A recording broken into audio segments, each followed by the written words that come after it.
Bande Konangai, Barandia FM, Lokole ya Congo TV, na pesi bino penza mbote, na tondisa mena esengo ya kokutana na bino bandeko, esengo ya kokutana na bino batata, esengo ya koza na bino ba mama, bandeko basi, bandeko babali, bisika biso bino bozali, esengo na motema, na pesi bino penza mbote, lelo.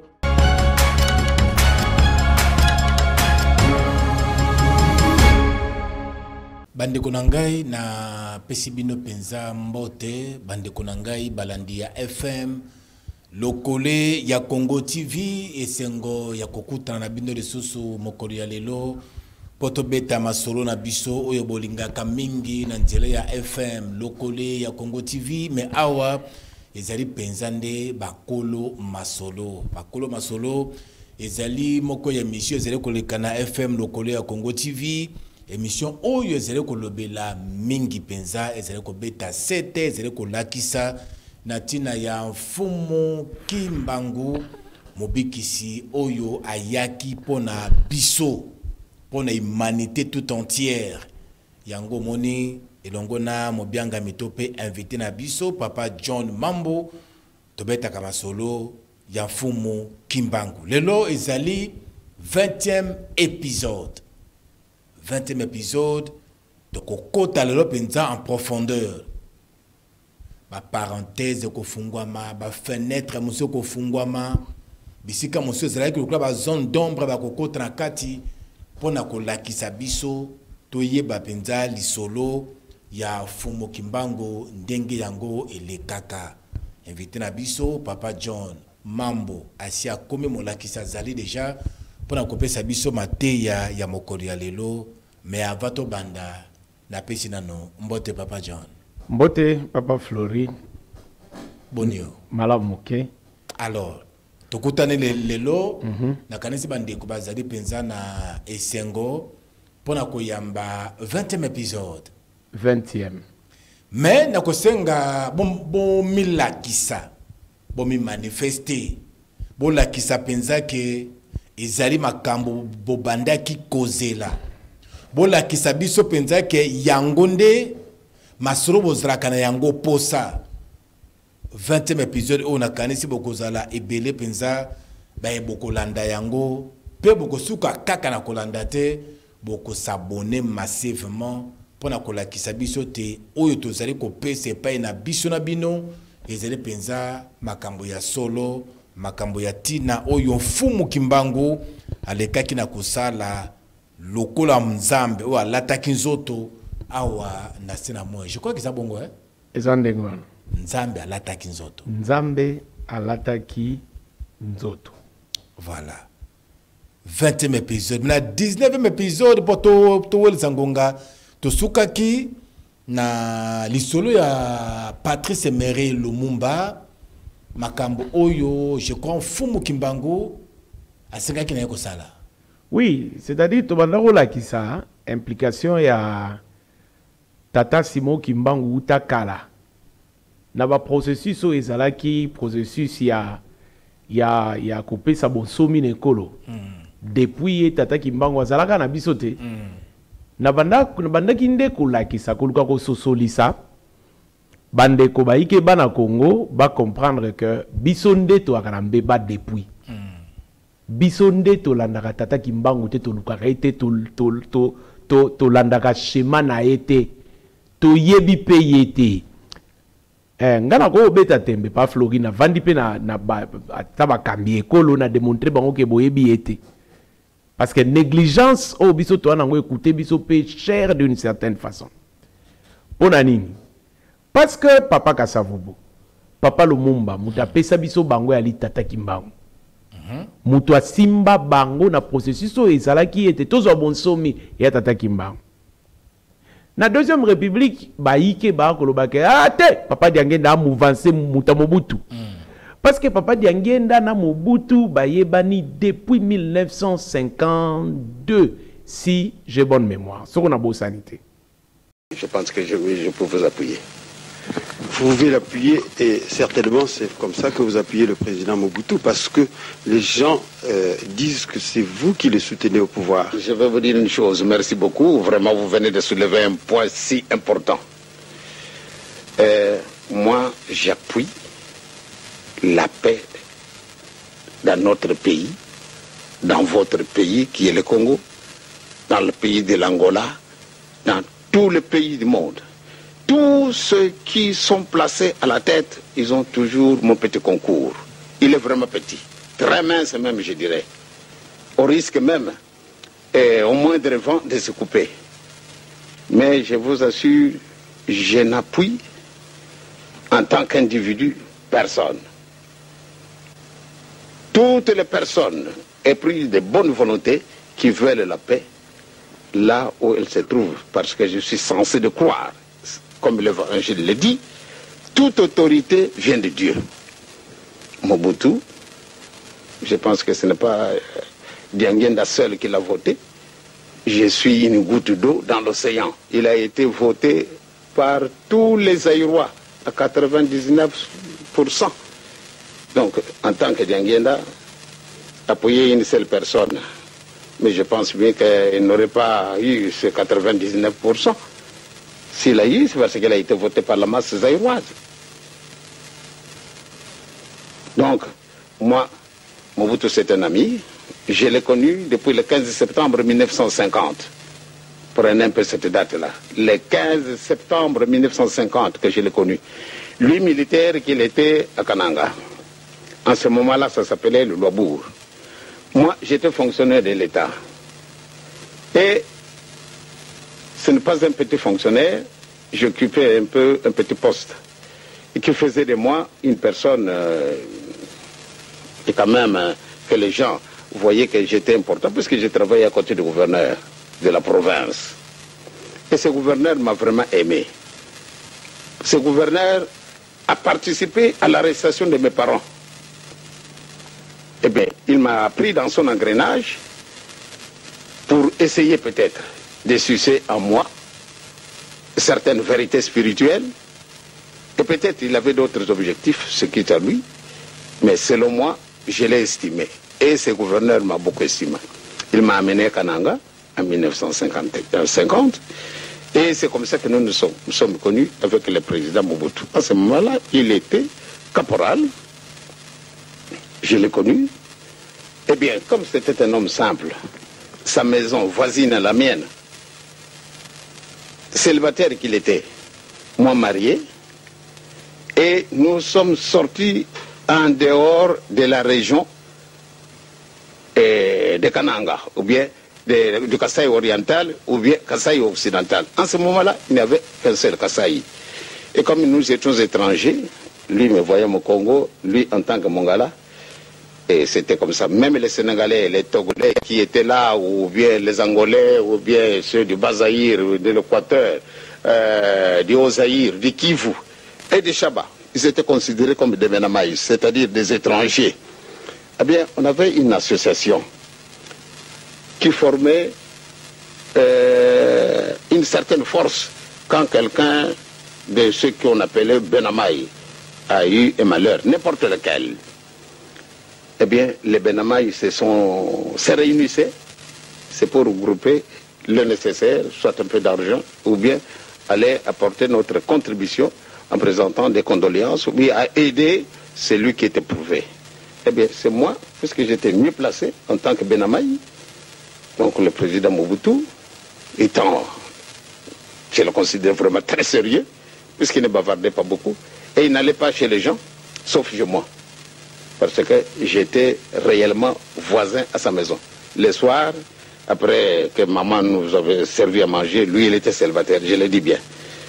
Maman nous aurait servi à manger, après avoir mangé, lui il s'en allait dormir, et nous autres, parce que lui il n'avait pas l'habitude de sortir, malgré le militaire qu'il était. Eh bien, depuis ce moment-là, jusqu'au moment où mon père est mort, toutes les cérémonies de deuil, c'est Mobutu qui s'en occupait. En tant que secrétaire de Benamaï. Moi, je ne voulais pas m'intéresser à tout ça. Moi, je n'étais pas le président, mais j'aimais beaucoup les appuyer. Moi, j'étais pris dans cet engrenage là, parce que, étant fils de Simon Kimbangu, les gens pouvaient nous interpréter les intentions que nous n'avions pas. C'est en ce moment-là que j'ai connu le président Mobutu. Bon, nous nous sommes séparés en 1952, en juillet. Moi, je suis rentré au Zaïre, et plutôt à Kinshasa. Lui, il est resté là-bas. Et quand il a terminé, comme comptable, il est revenu à Kinshasa en tant que sergent. Eh bien, moi, fonctionnaire de l'État, nous avons continué nos relations. Il a continué à me fréquenter. Et moi aussi, j'ai continué à le fréquenter. Il était militaire. Et alors, quand il s'est marié, la défunte, nous étions tous associés. Pourquoi? Parce que nous avons nos amitiés qui étaient déjà renouées avant son mariage.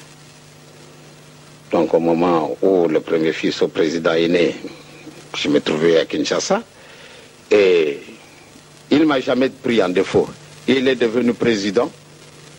Eh bien, je crois que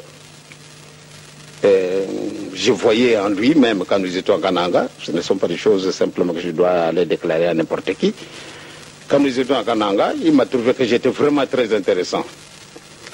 Il avait d'ailleurs difficile pour m'aborder, mais quand même, il a senti quand même que c'était bien de m'aborder et nous avons noué des relations. Depuis ce moment-là, il ne m'a jamais reproché quelque chose, je ne lui ai jamais reproché quelque chose. Donc, je pense bien que cette reconnaissance méritait vraiment, on dirait, quelque chose d'indélébile. Pourquoi être reconnaissant vis-à-vis de Mobutu? Mobutu, je l'ai déclaré hier, vous l'avez suivi, avec certains de ses amis. Parce que lui, il était journaliste dans les actualités africaines. Ils ont osé écrire des articles qui parlaient de Papa Simon Kimbangu et des injustices belges. Eh bien, il a été menacé d'arrestation. Et vraiment, nous avons beaucoup prié pour que le bon Dieu puisse l'aider. Vraiment, le Seigneur l'a aidé. Jamais, au moment où on le menaçait d'arrestation et qu'il venait nous soumettre cette question, et qu'on priait pour lui et qu'on a mis la main dessus. Donc, on ne l'a pas arrêté. Bon, maintenant, il est devenu président de la République. Et je pense bien que, comme je l'ai dit, je pense que tous Zaïrois l'avaient applaudi comme chef de l'État. Et que moi aussi, je ne devais pas faire le contraire. Parce que nous avons un principe, celui qui s'est marié avec maman, nous l'appelons qui? Papa. Donc, lui, il a marié les Zaïre, et qui est notre mère ou bien notre père. Donc nous devons l'appeler président de la République. Donc je lui dois du respect et de la reconnaissance de ce qu'il a fait pendant les moments difficiles pour la reconnaissance de cette église. Voilà. Tangwana Papa Diangenda a Rosala comme secrétaire particulier dans le cabinet à M. Pétion. Oyo Azalaki vice-gouverneur de la province de Léopoldville na Tangwana. Moi, Mobali, Joseph Désiré Mobutu na Tangwana ali na Luluabour. Donc je signale ici que na Tangwana chef-lieu de la province de Léopoldville et Kinshasa. Chef-lieu de la province de Léopoldville et à l'Inde Luluabour na Kananga. Mais Kinshasa, tout le monde est siège et comme siège des institutions coloniales. Na Tangwana. Donc Papa Diangenda. Na vice-gouverneur, on a vu monsieur Pétion, on a vu monsieur Peigneux. Monsieur Peigneux. Monsieur Peigneux. Bazaki na Luluabour na Kananga. Et bongo, Joseph Désiré Mobutu, azape na Kananga na efo. Na efo. Ok. Azo yekolaka. Mais, alile mwana, pire petit ya Papa Diangenda. Donc, akoya na ndako Papa Diangenda, akulia kukuta mama mvete bibi, mwasi ya Papa Diangenda, le quoi yaki né célibataire na tango wana akulia soko alei asilisi na ye ata Papa Diangenda ali na nuteke ali na musala atangi ba livre na ye na bibliothèque Papa Diangenda butu soko ekoki soko papa kokuta ye d'accord soko papa kokuta ete akosimba nzela sel nini akei ti eyaki kokoma mokolo oyo papa koya kopesa ye bénédiction ya kozala mokonzi ya kotambolisa ekolo Congo mais comme toujours na ba recommandation to pe na ba interdit oyo kosala te oyo kosala te oyo okosala te na bandi nyonso salama na lulwabu nyonso salama na lulwabu nyonso wana ete bénédiction oyo ya zwaki ezaki na Léopoldville na tangwana parce que papa ye kozonga na 1953 wa tango monsieur Peigné a kozonga na ye na Belgique monsieur Peigné a recommandé Papa Diangenda kuntima maintenant na gouverneur général ya colonie belge ya Congo belge. Donc gouverneur général c'est monsieur Pétillon maintenant. Donc papa koya kotikala na donc cette histoire ya kopambola papa ya kopambola monsieur Joseph Désiré Mobutu ezosalama na 1958. Mais depuis kala déjà papa koyebiseke okozala mokonzi munene mais mukolo yango wana ba interdit ezalaka oyo kosala te. D'ailleurs témoignage yango ye moko apesa yango na liwa ya Papa Diangenda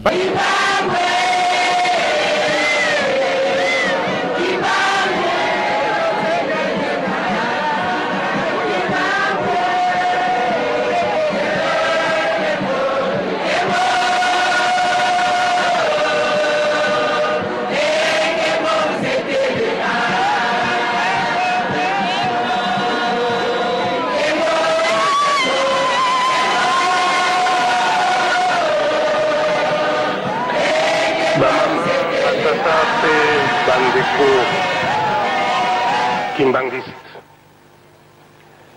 ya solo ezala bino ezala ngai ezala mama présidente tozali na mawa Papa Diangenda azali lisusu te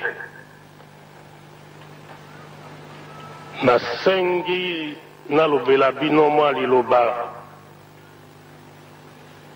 na liloba oyo na koloba ezali makambo ezalaki na kati na ngai na ye alingaki moto ayeba te kasi mama Mobutu mwasi na ngai wa yambo boyebaki ye ayebaki yango mama Bobila Dawa bandi nsima na ngai ayebi yango tozalaki bato basato témoignage oyo nazali kosala botala président de la République te botala citoyen zaïrois Mobutu Sese Seko azalaka kimbangiste te mais azali chrétien catholique makambo yango mangoyo na 1958 Mobukoto Kamalibwa tukumitano na mwambi Papa Diangenda oyo alali azali koyoka ngai abengisi ngai na ndako na ye alobi na ngai boye papa okomi mingi mpona kosalisa biso bakimbangiste endimami na biso na bakimbangiste pe endimami na nzambe lokola asimbi ngai na maboko akweya genou alobi okali liloba lya nzambe 1958 ye wana alali azali koyoka ngai akweya genou asimbi ngai na maboko mibale asambeli alobi yoka liloba lya nzambe osalisi bakimbangisi na ngai mingi okokoma moto monene pe soko okomi moto monene kobosana bakimbangisi na yo te osalisi bango bomokomi ntango okoma mokonzi monene na maloba ya nzambe continuer kosalisa bango batata bamama bandete ko 1958 nazali na émotion mingi na bosani date na sanza mais nayebi te ezalaki na 1958 kasi soko botali histoire ya Zaïre sima na maloba ya papa Diangenda soko bandi na 1960 ndenge nazalaki na table ronde te na komi na ndenge nazali na yango okomona te tata oyo alali oyo babwakeli ye mabanga azalaki prophète na kati na biso bolobaka prophète obele tata na ye ye azali prophète makambo ye alobelaki ngai yango esalemi ndenge ye ayebisaki ngai yango moto ayebaka te na kosenga na ye bolimbisi po alingaki moto ayeba te kasi ntango naoki sango na makambo basali na ye na liwa na ye epesi ngai émotion na kosenga alimbisa ngai ekokaki ngai nabimisa yango te nabimisi mpo eyebana te ye wana alali témoignage oyo euti na chrétien catholique oyo atelemi mpo na ye prophète Kimbangis. Merci suka ya maloba na ngai wana.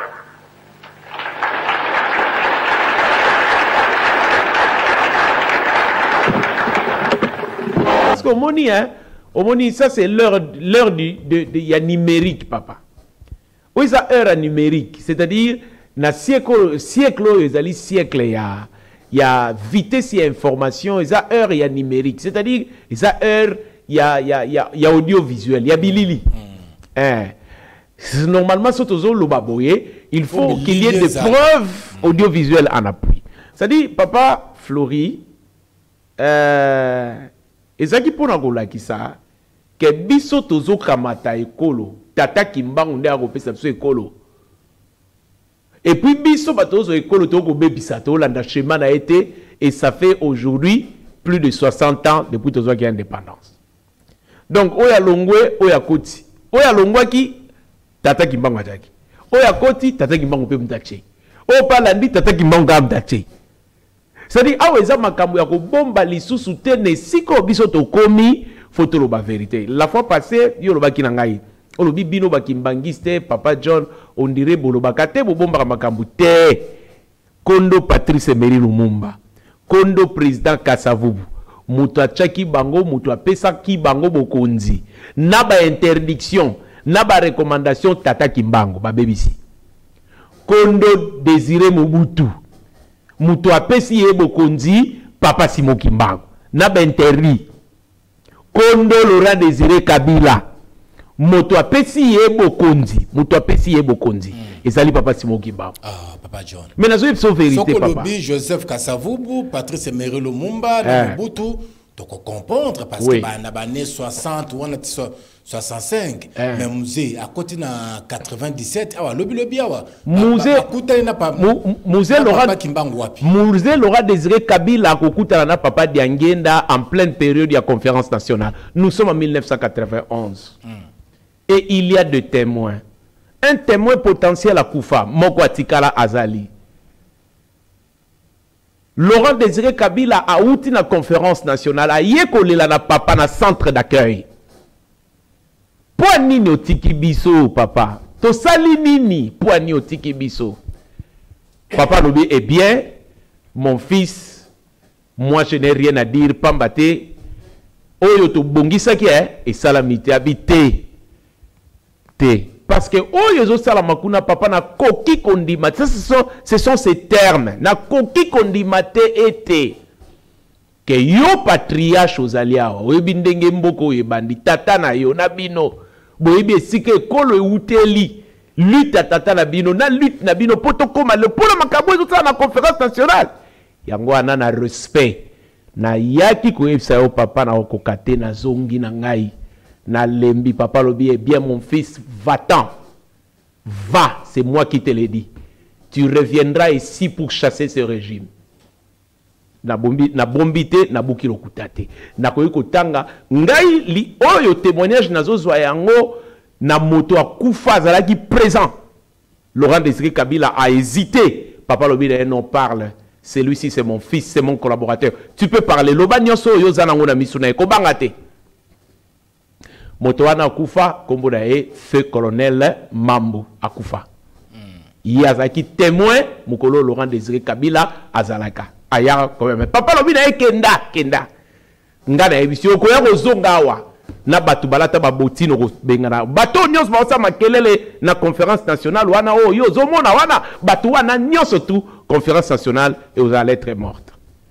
Diangenda papa Diangenda en fait papa Kimbangu na nzele ya papa Diangenda apesi Mobutu bokonzi apesi ye bokonzi alaki okokoma mokonzi okokoma mokonzi et salami pe bongo 91 Laurent Désiré Kabila kutana papa Diangenda alaki ke okokoma mokonzi oya ko bengana bato oyo ndenge ne bokonzi oyo wuti kakara kanala mutu moko ekoya ko bengana prédécesseur na yango. Et ça simple bato batanga la Bible bayebi, c'est-à-dire que le poids de la responsabilité, c'est-à-dire na lobango na ndenge moko na koko tchango na français peut-être ko bima mwangai mena meka, c'est-à-dire la malédiction pour un prophète, bien que papa Ali prophète était mais na loba parce que na tangwa kala soko tangi mokana nzambo mona ba prophète ba sakoli to ba toma bangonde ba ko chama futa na roi oyo yepe muta ko chama futa na roi oyo mususu. Très bien.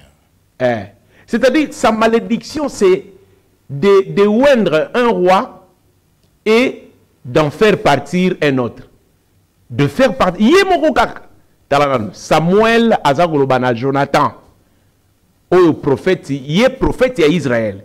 Mais encadré Bokitani nae, prophète Nathan. Même si prophète Nathan boye, Nathan, kende na Dawidi, Bokende nae. Mais yonde falo kende habite ngaite, ngana tikala na Saoul. Kende o encadré David parce que Dieu demande plus au roi que au peuple. Ngana moni ba kambie kolo to na bango soko to lobi bo to lobi kaka tata mokonzi kolo te, c'est-à-dire bango nyonso ça la ministre ça la gouvernement ça la bakolo ba sambelaka na moni to lobaka mboko yo mboka ya nzambe nini to sambelaka wapi pe to sambelaka nzambe nini et bisiko biso to kendaka matei nini o ba pesaka mokonzi. Quelle est la prédication qui est réservée au roi? Mais oui, c'est comme ça qu'on parle du sacerdoce royal. Bonganga o ezali ya bakondi to ya bokondi ko kaina bonganga côté ya ngai papa John to côté ya papa Florine na lolenge mokote ezala mateyo etali kaka mapinga mateyo wana etali bango ezala mateyo etali mokonzi le roi omoni tala papa Flori David asali lisumu lisumu ya sali kake na mateyo ya tata Nzambe kake pona nini il a tué un innocent na lobaki awa na mekai mwa ko sakola wana ebite soko bande ko balandi ba mekai ko comprendre ngai mena bike yom totala ka représentaka bango soko na tenga mi okozongisa na nzela mena banzi te loko ozongisa na nzela te, c'est-à-dire ba comprenaki sikaboye mokonzi asali likambo. En fait la fois passée na lobaki ke ezala mateyo yo kote ya mapinga ezala mateyo yo kote ya mapinga na mekaki pe ko sembola o babengi politiki eza nini po biloba lobe komi na biso mingi et to ko comprendre que na mboka na biso mingi na bato bali ba politique te bali ba politicien te que soko to ko loba ba politicien par accident, par opportunisme et non par conviction.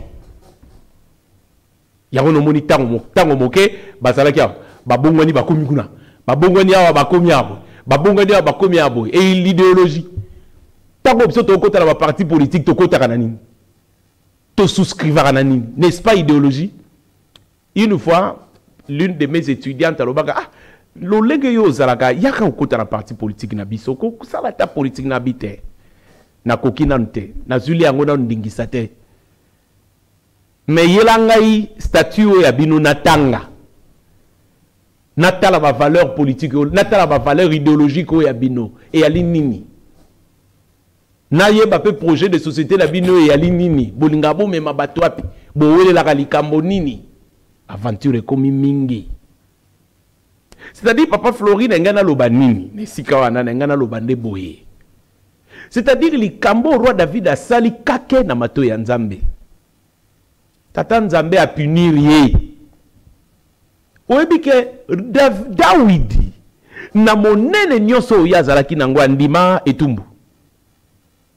Andima etumbu pe amitiki pe amisemboli. Donc même Nzambe azalaki na raison ya koloba ke voici l'homme selon mon cœur. Parce que ndenge na lingelaka mokonzi azalela ezande lolenge na ye. Kasi bateyaka bakonzi kibo Dawidi. Tozwa kintoma na kati ya mboka. Poani ba mitiki na maboko na ye te. Poani te. Asala bango nini. Poani te. Côté ya bakonzi kibo Dawidi, c'est-à-dire que soka sali mabe a reconnaître yango. Soka sali mabe, c'est repentir. Pambate bonganga ya kibo konzi ali. Kende ko tubele sika bonganga ya kibo konzi na bino ekosalaka. Net lelo par exemple. Tolobi bon tote ya bakonzi ya mboka na biso kibo David. Lolenge ya David azalaki. Mokonza sali mabe, il faut kende ko tubele sika kibonganga na biso ezali. Kibongango ya biso. Siko net na mboka na biso awa. Kibonganga wana ezali penza wapi. Église protestante ya bapaya. Église catholique ya bapaya. Ba groupe de prière yé na nzela ya église catholique na église protestante. Tobi bombate. Kingunza yango ali abisote. Kingunza e ali kibonganga maringa. Biso to benga yango na kikongo ndengwana. Kibonganga ya maringa. Kibonganga ya maringa na koko kompara yango na Bible lokwa neti la necromancie. E lukila ka Saulu makambo. Kokene ko consulter ba devin, kokene ko consulter ba to bakufa. Ndango ya kendaka kusala ka babikila kila milimo ya kobenga ya batu bakufa kilikili yango te kibonganga ya bokonzi na biso e ali église kimbangiste e ali nkamba po batu nyonso batatolaka na bango pe batatolaka ke pouvoir ezalaka na nkamba, ce que c'est-à-dire que bakambi ekolo balobaka makambo basosolaka te. Donc bakambi ekolo tokomi lokwa bana mike. C'est-à-dire, libota est comme le quoi bazoba. Mais na kati ya libota bato maele bali. Mais soko bakambi ekolo. Basa kolo ba makambo yo bango moko ba ko sosola ngote. C'est que balobaka na français, ils nous abrutissent. Ba comme si biso bazoba. To ba ko banza ke biso to bazoba. To comprendre makambo bango ba oloba te. Bango balobi ke bokonzi ya la eutaka kuna. Là-bas, en Kamba, loge le pouvoir et le pouvoir du Congo. Donc l'église kimbangiste est le sacerdoce royal, le sacerdoce de notre pouvoir à nous. Nani ako sosolisa, nani ako sunga biso pour les misali kamboyo. Donc papa Flori, tant a lobby kibo Dawidi. Et alinde ko tosa lokola ye atakwa ki mokonzi. Et alinde komi kitisa lokola ye atakwa ki mokonzi. Et alinde komitika lokola ye na Nzambe atakwa ki mokonzi. Yangonde nazo meka ko sosolisa. Donc parce que mokonzi ali mokonzi. Tango ya komi ko la na pavé. Nathan kaka oya yaki ko lobane likambo ya kanda etumbu ya Nzambe. Nathan badi ko lobane te tika pe ko sala boye. Ndenge ozo sala boye ezampe malamu te. Te data tika ngai tika. Nzambe atomboki nanga na kokende lisusu wapi. Nzambe atomboki nanga tika ngai na senga ebolimse abi ozali mokonzi. Mokonzi ko tumba mbeka liboso na ba mapinga no te ba telebi boyo mila lisaka na mabele ponini David. Sembwama. Pamba to ali mokonzi. Oyoki nganga Nzambe. Nganga Nzambe azoyeba ke ezala esika yo ekoki kozela boete. Soko kotubele pa na ngai nakobombama. Boete abi nasala nini? Si nasali mabeleki. Oyo mwana si ngai nazokende sika mwana ako aka. Me mwana kozonga sika ngana alite. Nzambe okenga mate na maso na sali. Akamati mwana na bondeli azo ata mwana tayo kamawa. Yo salaki mabe, osalaki na yebika te oza mokonzi. C'est-à-dire ye koloba boye. Mokonzi akoko kende komi pesa bisika te. Mokondi akoki kokende komi pesa na oyo tobengaka mingi loko neti mayoto ya bonganga wa c'est-à-dire bakonzi ya yekolo na biso basakai na bokonzi na bango omoni mene teke mene teke musapie bimi ekomi nini awo likambo epesi bango somo mwana oyo ya Nabucodonosor somo esali ye o lisapie bimi ekomi na mir mene teke nani akoko limbola somo babite ezaka na conseiller moko asalaka na tata na yo comme on est Daniel ati moto akoko limbola bandoto ko décrypter bakende luka Daniel si akoy mobange aye Daniel azui courage alobi na ye mene teke lingo la nzambe apaiser bokonzi na yo apaiser yango pe apaiser yango amoni yango yali kilote abwaki yango akolongola yo abwaki yango akolongola yo mena salini na likambo dine pamba te yo memi yete memi pe bokonzi na yo te po mokonzi ali bokonzi yo memi c'est-à-dire mokonzi nde amemi akanzambe mais yo memi komemia c'est-à-dire omemi mokonzambe te na bokonzi na yo yo moko mimoni pamba pe okomisi pe nzambe pe pamba bongo nzambe apese bokonzi no amoni yango ya pe na kilote yango na nzambe akomi mene teke isili na longoli yo na longoli yo parce que na monike pona nini parce que basalaki likambo ya somo ya kokende ko sakanaka na bistensile na biloko ya talo ya bokonzi ya nzambe moni isika tokomi ndesiko likambo na question ya mutuya kasi papa simo kibo kyangani azalaka wati ayambaka bango enfin na yebi ke mingi pe bakendaka basembolaka makambo ya bango na pasi na bango bazwaka soli pamba te bokonzi bamemiaka ye bamemiaka na yebi o bakenda mingi kuna butu bakendaka butu papa nga na salaki boye nga na salaki boye pona koluka lobiko bia ba yebaka penza ke sacerdoce benda royal ya mboka na biso zaka ya lobiko bali o pe ba yebaka sacerdoce royal langoyo bazali pe mais likambo yo papa kimbango akozwa bango mitife ya lini yali ke tango yo tokomi ali tango ya kimbango akozela papa kimbango akoza bango bamemia ye nini nazola tsakiza tango ya kimbango papa jao po ete lobamaka po ete papa diange na lobaka tomata tokita bolinga te troisième république ekozala ya tata na ngai kimbango tokoye bango na bilembo nini bokomona Simon Kimbangu kwa kati na bino c'est facile Simon Kimbangu akozala kati na bino Simon Kimbangu akozala kati na biso Congo andimite te Simon Kimbangu akufa te pe Simon Kimbangu akufa kate nde tumbu na biso yangwana nde kolokama yangwana parce que ba professeur lokola kabamba kabe ya tamba wandala ba professeur lokola neti makoso balobi te papa Kimbangu akimoto te c'est le seigneur Kimbangu Napoto le chef d'état éclairé va bien gagner non de code mkwatu lendo Congo kande mtaye bakatata na ete tato ya bota yo ye bakete mais si ko logo la lien ya paternité il y a toujours un géniteur. Vous ne pouvez pas être un peuple sans un géniteur, c'est-à-dire le père de la nation qui vous a engendré. Même idéologiquement, le Congo n'a pas un père. Tout ça, banane. Bissou, comment on est identifié? Toi, li banane. Si tu tombes dans un politologue, ou meke, tu tombes dans un professeur, comment sciences administratives et politiques, meke. Tu tombes dans un professeur, un grand professeur, relations internationales, meke, il y a sociologie, il y a dit, tu tombes dans un bango, si il y a ndenge. Donc, c'est-à-dire, la théorie ne se coïncide pas à la pratique. Et comme il n'a pas passe, quand Kanamoni, professeur Moko, n'a pas osé, professeur Niemba, Ali doyen à faculté à sciences administratives et politiques na université Congo. Na pesi yembote na livre ya komaki. Simon Kimbangu, homme d'État et Saint-Esprit.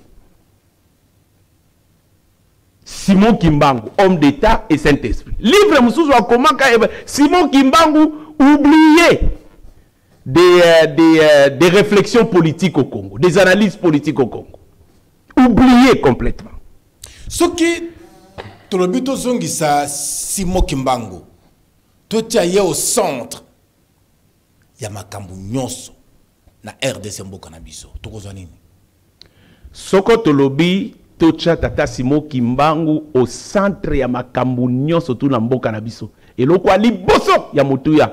O biso tokozwa bonsomi ya molimo. Pona nini? Parce que en 1921 il y a lobaka ke biso tokozwa bonsomi mibale. Bonsomi ya liboso ya li bonsomi ya li ya nzoto ya bengaki.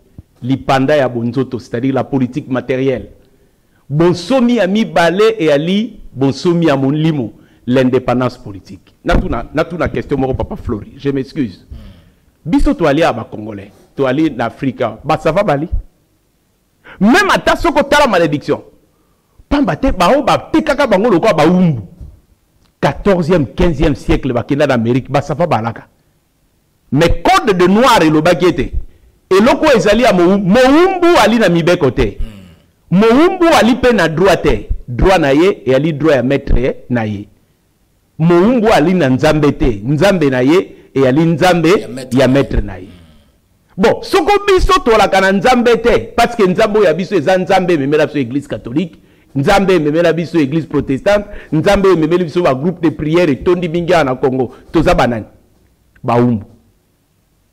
Parce que code de noir et lobby sous souhaité. Moumbu et loko nyonso ko bimana yeto ezali na ye, yali a yete et yali a mettre na ye. Donc il y a eu des savants noirs. On a créé qui masque à gaz, savant noir. On a créé ascenseur, savant noir. On a créé feu de circulation, savant noir. Mais le quoi ba ki ba umbu. Le code de noir disait que il y a moumbu et yalité parce que moumbu et yali a mettre na ye. Nde ba maître ba djuba biloko wana ba djuba kombo ya bango ba seni ba tie na bisika ya ba brevet de l'invention. Donc ezali nini yali kolokama c'est-à-dire nkitao ya yo moko profitaka na yo te. Mais comment kasi papa Simon Kimbangu oya yaki pona biso ba yunda kokaki kotika biso uzwie yano ngana moni yo moko uzwie yano. C'est-à-dire pour la que ya tiki kotika bisote. Biso nde to tika ye kala tito tiki ye kino mokolo mwalelo. Yango na passion ya biso. En parlant de la situation toi na ngolelo, na omba te na bisika no sto le ba nazo le kanazo loba parce que bana Congo photo yoka. Ozolo banini. Nzambe, position ya Nzambe to solo la. Position ya Tata Kimbangu ya li masolo, ya li dialogue. Soko bako yoka bako tosa ekuza malamu. Makasi ya mokonzi yali kotosa nzela ya Nzambe shema o ya chelio ndena lobi kibo Dawidi te tika ya solo ko bimazoba entourage bako seka bakoloba kibobali no eke wapi famille ekoloba bako seka bakoloba kimobali no eke wapi oyebi Kondo Maréchal bakutana la circonstance il y a pas si na 1995 na papa Mfumwambanza papa Dialungana kenda expressement na badolite pour que kolobane na ye pona epsa yo tata lobi bo continuer ici papa Flori 95 na bado tata lobi na epsa yo bo continuer ici président Mobutu le grand maréchal avanda na babele parce que yebi bato yo bali banani. Surtout ya bimakate avanda kaka na nkamba si avanda aye kulubananga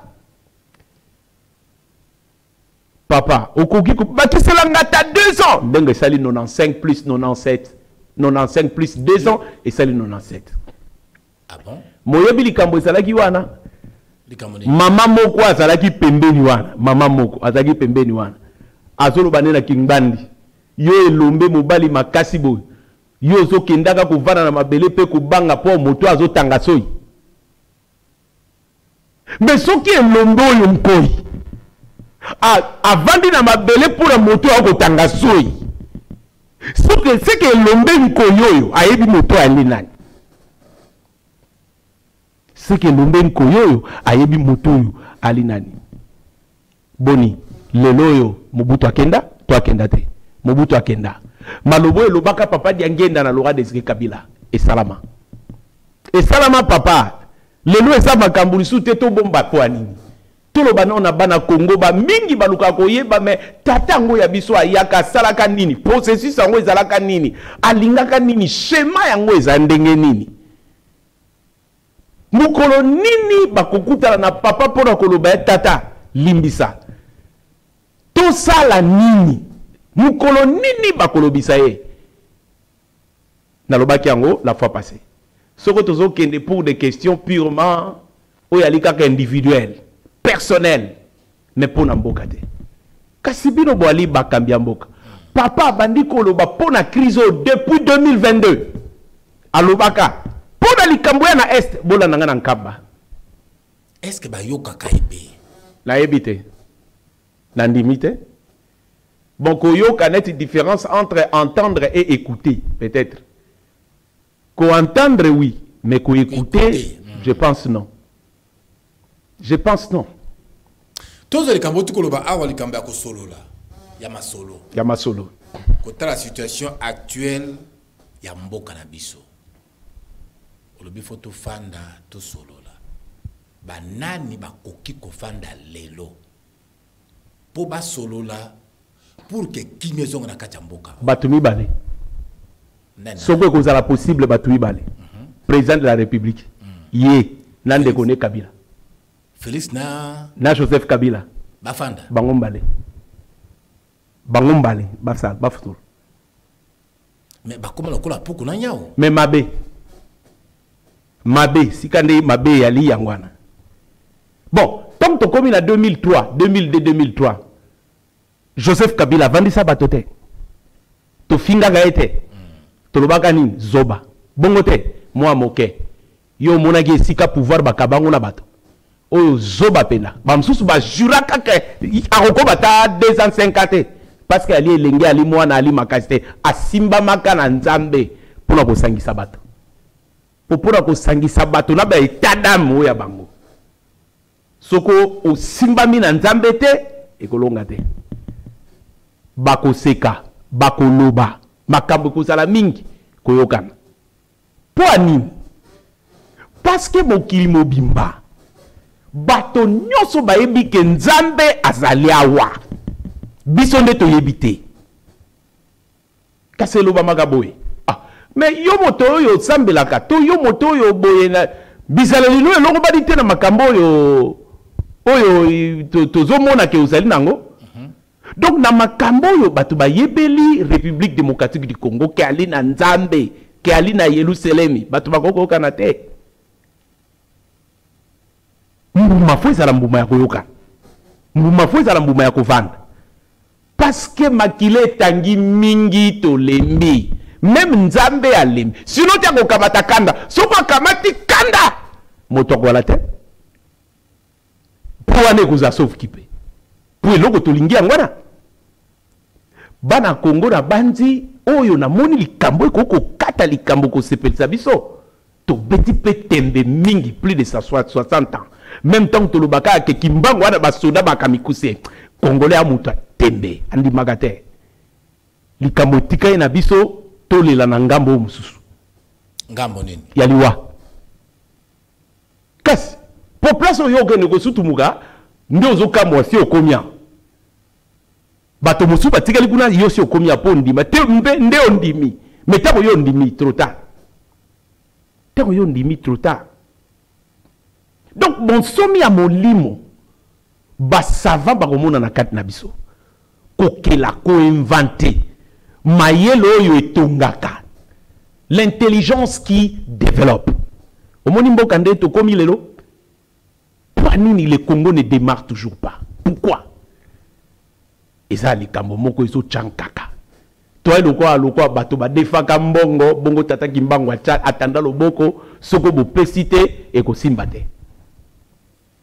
Donc, voilà à peu près, papa, makambo yo c'est-à-dire, Ezalina, accord et signama sur le plan politique depuis les années 50. te alukaka bafungula ba dossier ba korwan mais na ndenge nini nakoyokana si kongo ya monene nankita ebele réserve mokili mobimba ezali awa nani akokamata yango afulukisi yango mpe asilisi yango nani parce que mboko oyo comment se fait-il que le feu maître Abdoulaye Wade fois le président Mobutu président maréchal vous êtes en train de diriger le paradis terrestre nde mundele ayebite pourtant mundele azoloba que l'Afrique est le berceau de l'humanité nde azomona Afrique tozomona ka Congo le pays coupé par le fleuve nkita etonda nkita na mai nkita na se mabele nkita na zamba nkita na mupepe nkita na mai oyo ya likolo mundele ayebite mais est-ce que biso niveau à conscience na biso et ali ndengeni donc nzambe atia biloko nkito nyonso pamba awa ya azate soki ali paradis donc il faut justifier la présence de l'Éternel aussi mais quand on annonce que l'Éternel a pris corps la race noire une chair noire toboyi pour la biso l'Éternel fois la mundele nana bi makambwana et ce qu'on te désigné y est tolobi et ali kimbango boboyi mais cherchez-nous quelqu'un qui a fait plus que lui chez nous alité donc papa Flori tala maman na likambo on a bandé ko luka ko sosolisa bande ko na tango wana parce que au moniteur na lo ba schéma na yebi makamni na ko loba tata kimbango abina kondo Emery Patrice Lumumba ko benga mapinga ya kibopa ya te awate atosakate déjà danger sera kana kati mboka choix rakate papa John le réel danger et le vrai danger c'est lorsque vous vous détournez de la face de l'Éternel. C'est lorsque vous violez la volonté de l'Éternel. Et surtout pour la politique. Et à l'indambo nene ngambo monene. Est-ce que eko zarate mate ya pe bato ba yokaka? Tozi mo kondi toza na elelo. To tape mai na monokote. Félix Tshisekedi azali moko ya ba konzi oyo na mboka na biso. Akota kandako ya nzambe mingi to mona kaye na bamatanga bisike bela kendaka liloba na nzambe ete ya maka est-ce que balakisa kaye penza ke ndenge tozraka awa mobikisi ya mboka oyo azana nkamba bate ya Yesu Kristo nde mobikisi jamais ba betela esete ke non mboka oyo le biko na yango ezana nkamba est-ce que ça mate ya peto yo kakate ou ça ka ke to mona ke ezan nkamba te mais ezana Israël soko bongo c'est que ya limbeba makasi ponini po mokonzi ekolo ali l'unique personne oya ebi ba sekeli nyonso ya mboka ne ba nyonso ba otalanga ba ebi etelo bia solo olobike mokonzi ya mboka mokonzi ekolo o mutu babengi présidente, le chef de l'État. Pas le président. Le chef de l'État est le premier citoyen qui détient tous les secrets matériels et mystiques de son État. Et donc, donc c'est que na bandi na ebité parce que yo confirmé yango non pour kuto confirmer na bandi ali bongo ya ko confirmer tes ande bongo. Parce que Matteo nyonso ete ya makana bisika bato bakenda ko sambele alike Yesu Kristo ali mokonzi pe mobikisi. Nani aboyam? Motota. Et bon on a l'église kimbangiste Yesu Kristo ali mokonzi pe mobikisi te. L'unique différence kaka ya liawe ali boye. C'est que le Seigneur Jésus-Christ que les autres ont reçu. C'est un Seigneur Jésus-Christ inventé qui n'a pas donné la vie. Parce que durant la colonisation, est-ce que le Seigneur Jésus n'était pas là? Le Seigneur Jésus était là, mais version des colonisateurs. Est-ce que le Seigneur Jésus wana appelle ça qui bonsomi nanani? Mais Seigneur Jésus mususu kimbangwa yenaye mususu ndi appelle bonsomi. Donc pour yoye ba Seigneur Jésus authentique okolanda na nzela nani? Ya kimbango. C'est ça. Ya kimbango. Et pourtant, ce sont il y a les gymnastiques intellectuelles et il y a les faciles, et il y a les simples. Ngala lobi papa Flori. Mokonzi ekolo. Faut que wele la ko yekola. Pekoyeba, tous les secrets matériels, même les secrets enfouis, matériels et mystiques de ton pays. Nkita yamboka na biso efandaka wapi? Efandaka wapi? Tala papa. Élection à Trump. Élection à Trump na moi sur Hillary Clinton. Élection wa na papa Simon Kimbangu kianga ni Alekisa Trump. Alekisa wapi? Na Bokonzi. Ah, Papa John. Mais Trump, président Trump nenga sawana bien. Ayebi ke Bokonzi na ye. Je parle du monde mystique et les mystiques d'un État. Parce que en fait, souci où il y a bango et ça qui était Hillary Clinton à l'écart. Pour pas que ça plan il y a balkanisation et ça na Congo. Et un assassinat Joseph Kabila. C'était ça les plans. Mais Tata Boyaka Likamwana. Alexia qui trompe. Alexia qui trompe. Pour être parce que Soko et l'autre et ça la papa Lingakate. Mokonzi akufa lisusu na Bokonzi alinga ngote alinga koyoka likambwana te alinga koyoka ngote. Donc Mokonzi ekolo alina garantie. Mais Trump, le monde mystique savait bayebaki même les États-Unis lelo bayebi que force ezali na RDC et ali akosakana te. Mais mundela ya bandolo banango poyo papa Flori mapekano emata ya kolobano ngo te. Ya kolobano angote ya otika kolobango ata mukomoko te. Tous en force pourtant tous au fou comme Alibosio ba pays ya mike Papa John. Mais justement parce que en fait kilo ya molimo et alite mene teke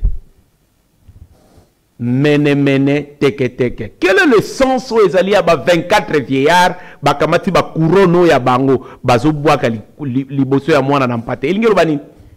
Parce que couronne yali elembo ya Bokonzi bali bakonzi tukumi bale na minei.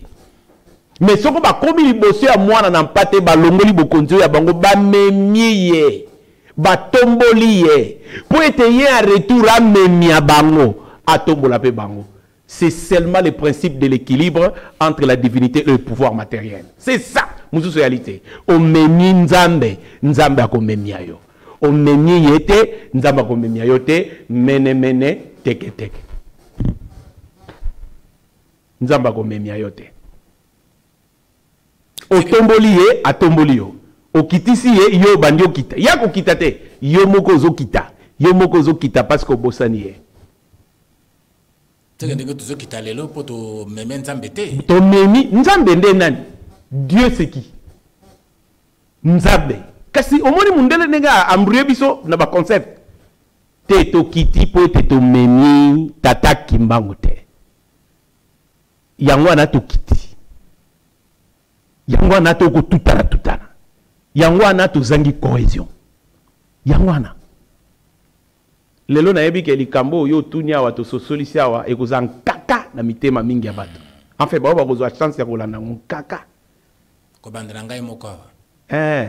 Naza sincère vraiment. Oui, na yebi ke zan kaka, ekozan kaka. Mais soko longi kibo Dawidi. Yango no moni na betisete Matei nini yo lobia. Matei nini bokote ya mokonzi. Ba chapitre nini bokoche la oyaye. Mais le vrai Dieu, il est où pour le Congo? Le vrai Dieu, il est où pour le Congo? Na mangomba ya tika na lo balikambo. Oh, na mangomba bazote ya Yesu. Yende mobikisi. Et puis, tout le bana bosembo. Ce qui mokonzi ya kosamba na église mokolo wana.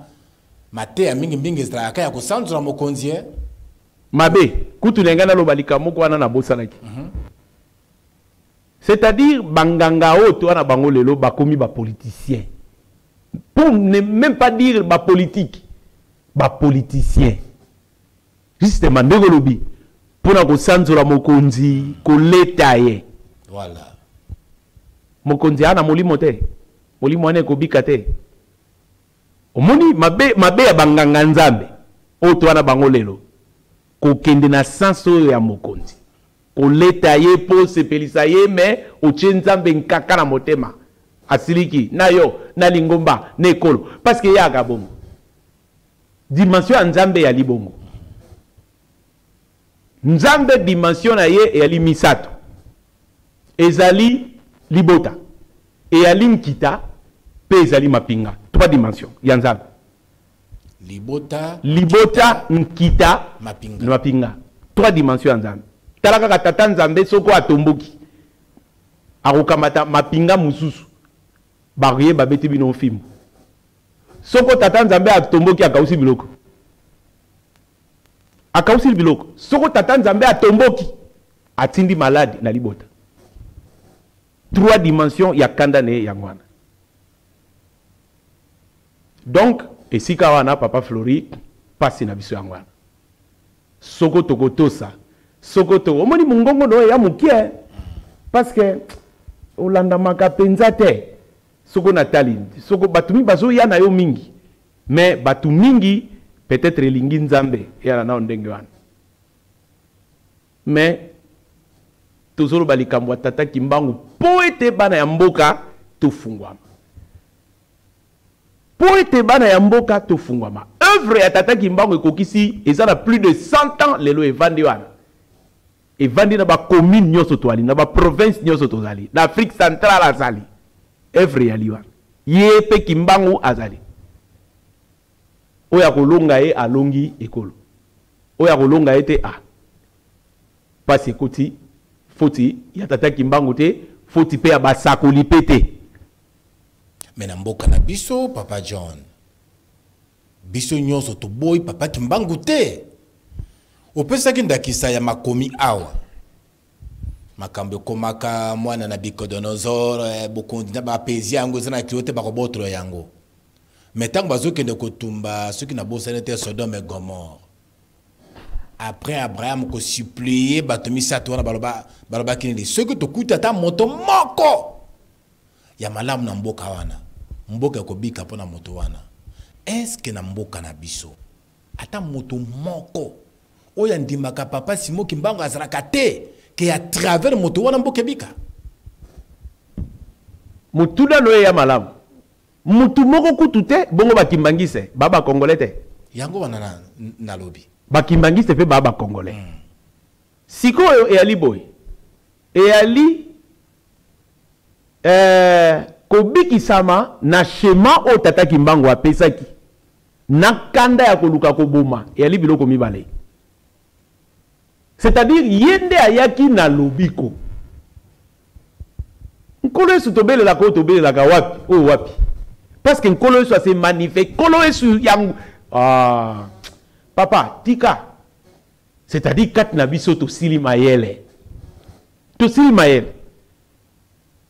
balobi tala nkolo Yesu le lion de la tribu de Juda oya leki ona makasi azali te mundele azalaki awa mundele azalaki awa nkolo Yesu aleki na nguya azaki wapi nkolo Yesu kaka moko o aleki na nguya nkolo Yesu kaka moko o yazali ntambwe nkosi ya bayuda ndenge tolobaka na moko kaka ya tambolaki na Simon Kimbangu na batu na ye 40 ans bakokanga bakobeta bakoboma bakokunda vivant mingi babwaka na fleuve bakende bele 37 000 familles bazonga muke 2000 familles seulement tout le reste porté disparu la Belgique nous doit makambo eza minene Congo alali na ba discussion ezangatina discussion ezangatina Occident a créé un concept de développement pour nous distraire biso na ba principe bidon ya diplomatie pour nous distraire biso si ton koti kula ton koti to bosani pour nini ba okimaka responsabilité moko po yo la mukate nkolo Yesu anguyande abundaki na mundele abengani mundele o atambolaki na Kimbangu atiki programme yangoyo lobiko na bino yangoyo bana babaluki batomboli oyo babengi nini oyo babengi oyo bana bayuda batombolaki na désert oyo batotaka na mukanda nzambe c'est pas des reins ne c'est pas des reins oyo idéolo oyo batombolaki vaudor to kelin kolo Yesu oya kosalaka na miracle oyo nzoka yali makambo yali na kati apocalypse likamnini wana la bête La bête. Abisoko va pesa ki bango nguya, bakosani. Nguya wana va pesi bango. Bako animer même l'image de la bête. Faisant en sorte que oh surtout celui, le monde entier qui n'adorera pas la bête n'aura pas la bête. Nos décodes yangwana. Biso so yeswe. Ah yeswe, ah yeswe. La bête, ezali kamba bomba lisute. C'est la bête. To kamati la bête to tchene sika. Mukolo yesu mukolo masolo mukolo Congo. Oya tambola ki na tata kimbango to zito saini to bois ki na sima. Mais programme eko zelaka. Kasi papa Flori programme eko zelaka. Donc différence entre les programmes entre les programmes du salut que le Seigneur nous a laissés pour notre bien-être et la colère de Dieu. Et c'est le mi balé. Donc soko yo lobi nanga ah papa John. Mais moko to mi balé misato bali te si bazali. Mais likambu ya likambu ya programme oyo ekobikisa Congo po ete Congo ebikisa Afrique et bongo Afrique ebikisa mokili mobimba. Donc ezali kamoko ezali na mesure ya makasi na dimension ya makasi. Maintenant papa Flori na esika wana Dieu demande plus au roi que au peuple. Donc ce qu'on a autorisé, il y a le principe parce que il y a le prophète Samuel, il y a le prophète Nathan. Donc même si Tolobi était boyé, que atamoko, atami balé, atami sato bazalité, mais Dieu, il ne voit pas mon comme balé misato dans le peuple parce que Dieu demande d'abord plus au roi que au peuple. Parce que les sikoto commis programme où c'est le roi. Ce sont les politiques. Alors maintenant, tu perturbé en mingi. Makile tangate, to solo là. Merci. Na moni to suka pe wana. Boyete papa John. Oui boy. Bongo lisolo tata kimbangu to continuer ngo soute yo komo me manga kaka na kati ya. Nyose zaka na kati ya papa kimbangu. Likamute. Nyose zaka kana kati ya papa kimbangu. Pepo na lelo to suka nano awa. Makila etangate. To fanda to solola. Poto zaliba na mboka. To fanda to solola. Poto zaliba na mboka makile etangate. To matato kita makile tangi mingi penza. To ko profiter na nini? E ko profiter na nani? Mais soki to fandi to sololi. Ngai na bimisio eza na kati ya motema na ngai. Yo po bimisi oyo eza na kati ya motema na yo. To koki kozwa solution. Na mokili bayemba nti moko balobi mokili ezali ko beba pona makambo to bomba na kati ya mitema. Mais ceux qui to fandi to bimisi ya mitema na biso to sololi na kanisi kimia penze kokota na kati ya mboka na biso pe ceux qui disolo bana ezali selon volonté ya nkolo ya zalaka na papa Simon Kimbangu na za sûr o to mona kina musika ya kokoma pene o yelala ki ekolamuka o yekufa ki ekosekwa peto ko sepela po likambo yango eza kaka na makolo na biso eza musika na biso te eza kaka na makolo na biso il suffit seulement to yeba mabongisi nini batikaki po na biso kitoko mingi 20e épisode mais 21e épisode tokokota siko na profondeur ya makambo yango kaka bo pe tokota ma profondeur bon mona pema ke molakisa kenda ki penza akeya mais 21e épisode ekoya boyete molakisi ekoya na mona kana na kati yo penza te okati nonga ite ça va na yoki ka souci parce que il fallait to beta suite à histoire mais to dindi mais le roi yo lobi ke nyonso pezaka tata Kimbangu nyonso kaka ye vraiment nyonso kaka ya mutu ya penze loba mi botonde mingi na invité na biso papa John Mambo chercheur indépendant en histoire mo bianga na biso penza zele ko sunga biso awa na bakolo masolo poto ye balisolo ya papa Kimbangu to ye bayango ezaye na tina mingi bas vérité bandi ko bima malembe malembe malembe Yesu azalaka mundele mais lelo na niveau ya Vatican bazola kisake azalaka mundele te mwindu mutu mwindu. Mais est-ce que tu connais yango vraiment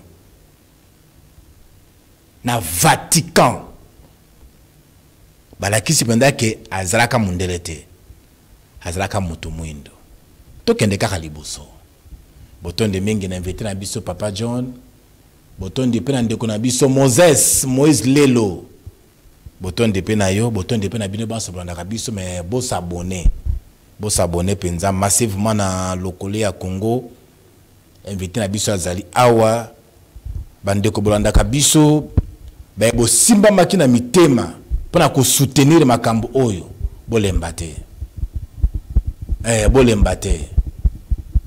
posa wane lataki mitema na bino pona ko soutenir invité na biso pona ko soutenir masolo oyo bolemba te iza makambo ya motu ya penza oyo ezali kolobama awa soki to pesi penza de to malamu to comprendre que invité azali koloba lokola prophète pona mboka na biso Congo. Merci tokutane mbala ya sima.